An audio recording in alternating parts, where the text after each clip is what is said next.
very difficult guy for years.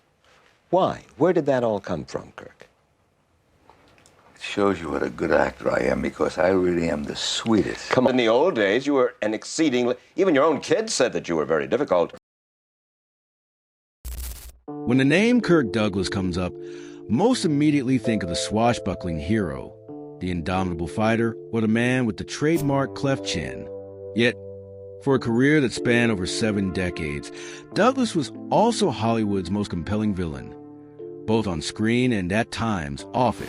His capacity for intensity, his moral ambiguity, and his sheer force of personality made him the embodiment of an evil that audiences could not look away from. But before the lights of Hollywood illuminated him, Kirk Douglas was born Isser Danilovich Dembski on December 9, 1916, in Amsterdam, New York, to humble beginnings that would shape both his ambition and his temperament. Douglas was the son of Brina, née Shapiro, and Herschel Danilovich, Jewish immigrants from Belarus. His father worked as a struggling tailor, barely scraping by to support the family, while his mother ran a small home-based business and instilled in her children a relentless drive to succeed. Their home was a cramped, noisy apartment where arguments over money were frequent, yet it was also a place where storytelling and imagination thrived. Douglas often recalled the intensity of those early years, tragedies, sacrifices, and a world defined by struggle that forged a fiery spirit audiences would later see explode across movie screens. From a young age, Douglas demonstrated a natural charisma and physicality that set him apart from his peers.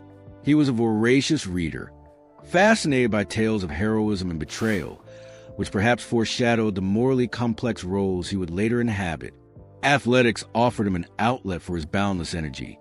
He excelled in basketball and wrestling, earning a reputation as both determined and competitive. Yet it was a theater that ultimately captured his imagination. A high school performance revealed a flair for dramatic intensity that teachers could not ignore. He pursued this passion by attending St. Lawrence University on a scholarship, studying drama while supplementing his income with odd jobs. There, Douglas found mentors who encouraged him to embrace his intensity rather than suppress it. After graduation, he continued his studies at the American Academy of Dramatic Arts in New York City, where he began honing his craft. Douglas would later describe this period as transformative, not merely for technique, but for understanding the power of presence, the ability to command a room, to dominate a scene, and to make audiences feel every ounce of his character's emotional weight. These early experiences, the poverty, the relentless work ethic, the love of storytelling, and embrace of raw emotion, would come together to create a persona both magnetic and intimidating. It was this foundation, grounded in struggle and relentless ambition, that prepared Kirk Douglas to storm into Hollywood not as a mere actor, but as a force of nature. The boy from Amsterdam, New York, was destined not only for fame, but for a type of screen notoriety that would forever define him as Hollywood's most dangerously compelling presence. Kirk Douglas arrived in Hollywood in the late 1930s, a time when studios churn out stars by the dozens, yet few managed to rise above anonymity. Early on, Douglas took any role he could find, bit parts in short films, uncredited appearances, and background work in major studio productions. He also labored behind the scenes, delivering scripts and waiting tables, all the while observing the machinery of Hollywood. Each rejection fueled his determination. As he later recalled, "You either sink in Hollywood or you come out swinging." His breakout moment came in 1949 with Champion, a sports drama directed by Mark Robson. In it, Douglas played a morally complex boxer, ruthless in ambition, yet vulnerable in his humanity. Critics and audiences alike were captivated by his raw intensity, his ability to convey both charm and menace in a single glance. Champion not only earned Douglas his first Academy Award nomination for Best Actor, but also cemented his reputation as a man unafraid of playing morally ambiguous or outright villainous characters. The world began to take notice. This was a performer who could make the audience root for and fear the same man. The 1950s and 1960s saw Douglas solidify his star status. He delivered unforgettable performances in films such as The Bad and the Beautiful, where his portrayal of a manipulative producer revealed the darker side of ambition, and Ace in the Hole, a chilling critique of media exploitation. Collaborations with directors like Elia Kazan, Billy Wilder, and Stanley Kubrick brought out the intensity that made him unique, while co-stars including Lauren Bacall, Janet Leigh, and Marilyn Monroe highlighted his versatility. Douglas became known for a striking combination of physicality, charisma, and psychological insight. Whether in historical epics like Spartacus or westerns like Gunfight at the OK Corral, he conveyed a moral complexity that both enthralled and unsettled viewers. Yet his career was not without struggle. Typecasting loomed large. Once he proved his capacity for darkness, studios frequently cast him as the antihero or the villain, sometimes limiting the range of characters he could explore. There were conflicts with studio heads, creative disagreements, and periods where he had to finance his own projects to maintain artistic control. Still, Douglas' resilience and uncompromising dedication ensured that even these challenges became opportunities to redefine his career. Ultimately, Douglas' ascent was a result of both talent and sheer force of will.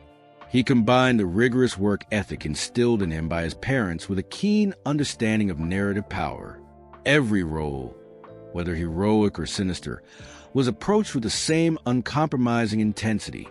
Hollywood may have initially sought stars, but it had instead found an actor capable of exploring the darker reaches of human nature, a performer whose career trajectory was marked as much by brilliance as by moral complexity.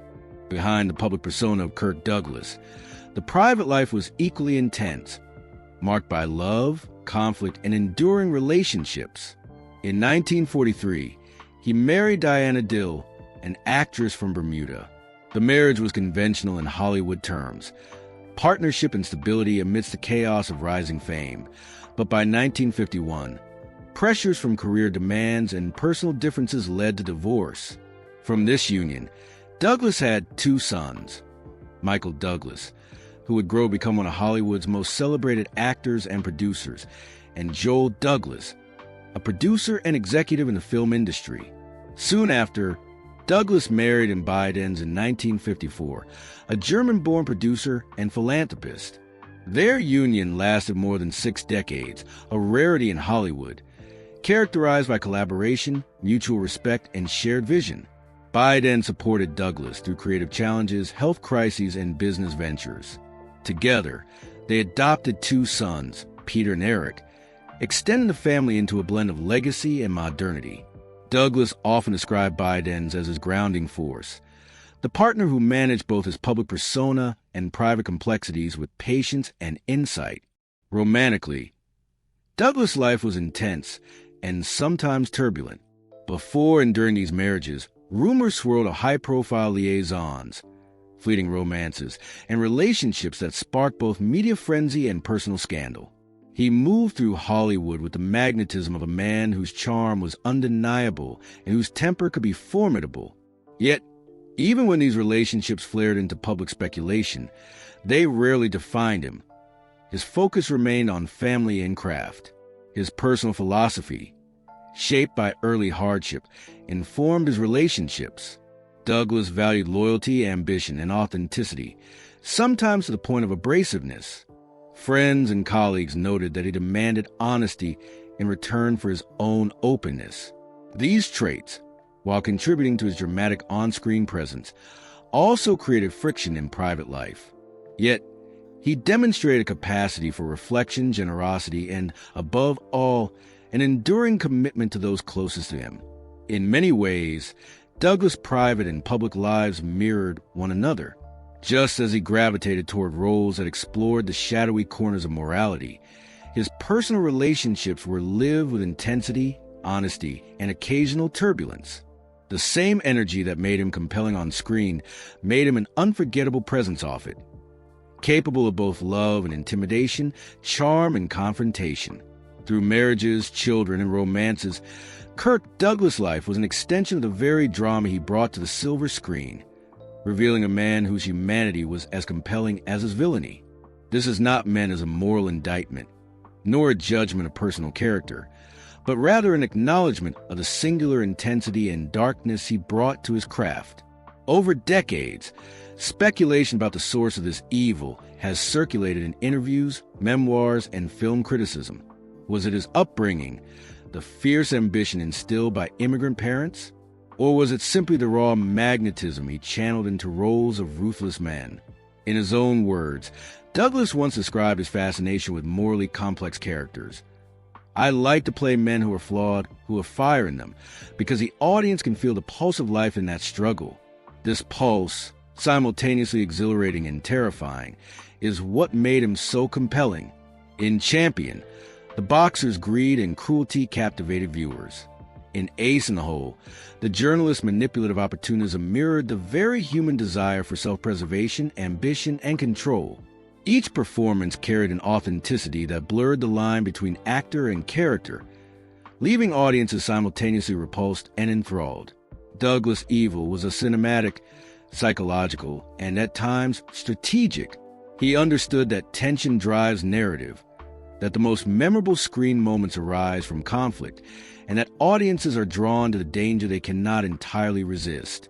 Co-stars often remarked on his intensity, how a glance could unsettle a scene, how a controlled voice could convey menace and seduction at once. Directors like Billy Wilder and Stanley Kubrick recognized this rare capacity and exploited it, knowing that Douglas' presence alone could elevate a film's moral stakes. This dark allure extended beyond the screen. Douglas' determination, occasionally ruthless negotiation tactics, and willingness to challenge studio authority contributed to his evil aura in Hollywood lore. Stories of confrontations with executives, clashes on set, and the relentless pursuit of career control reinforced the perception of a man who could dominate not only the screen, but every environment he entered. Yet, underlying his intensity was a remarkable awareness. He wielded his power responsibly, channeling it into performances that demanded reflection, not mere spectacle. After decades of speculation, it is clear that Douglas' reputation as Hollywood's most evil actor is less about personal vice and more about artistic mastery. His ability to inhabit the morally ambiguous, the corrupt, and the ruthless made him unforgettable. The audience's recognition of evil, when embodied by Douglas, is not fear of the man himself, but an acknowledgement of the humanity he revealed. Our own potential for darkness rendered vivid, compelling, and unforgettable. As Kirk Douglas entered the later decades of his career, his work continued to evolve, reflecting both age and wisdom. Though he performed fewer physically demanding roles, he remained a commanding presence on screen and television. Notable later projects include Tough Guys, a charming farewell to the gangster genre alongside Burt Lancaster, and his memoirs, which offered candid reflections on life, career, and Hollywood politics. His dedication to storytelling remained undiminished as he transitioned into writing, producing, and philanthropy, ensuring that his influence extended beyond acting alone. In the final years of his life, Douglas faced the vulnerabilities of aging with characteristic resilience. A stroke in 1996 partially impaired his speech, yet he continued public appearances, interviews, and charitable work, embodying a spirit of perseverance that inspired admirers worldwide. On February 5, 2020, Kirk Douglas passed away at the age of 103. Surrounded by family in Los Angeles, California, he left behind a life defined by ambition, artistry, and a refusal to compromise on intensity or integrity. His death marked the end of an era, yet the legacy he cultivated remains enduring and influential. Douglas' impact on cinema cannot be overstated. He redefined the American screen hero by embracing complexity, ambiguity, and moral depth. His performances influenced generations of actors, from Al Pacino to Robert De Niro, and directors continue to study his work as a masterclass in character construction. Beyond the craft itself, his personal story, rising from immigrant poverty to Hollywood legend, serves as a testament to determination, resilience, and unyielding drive. Culturally, Douglas remains an icon of both ambition and audacity. He navigated the tensions between morality and desire, light and darkness, heroism and villainy, in a way few have ever matched. His life, like his characters, was a study in extremes: intense love and fierce conflict, generosity and ruthlessness, vulnerability and power. To watch a Kirk Douglas performance is to witness the full spectrum of human emotion distilled into a single presence, vivid, electric, and unforgettable. Ultimately, Kirk Douglas was more than an actor. He was a force of nature, a pioneer of cinematic complexity, and, in his own unique way, Hollywood's most compelling embodiment of moral ambiguity. His story reminds us that greatness is rarely comfortable, that intensity leaves an imprint, and that the most unforgettable figures are those willing to explore both the light and the darkness within. In the end, Kirk Douglas did not merely act. He transformed the very notion of what it meant to be a star, and that perhaps is the most enduring legacy of all.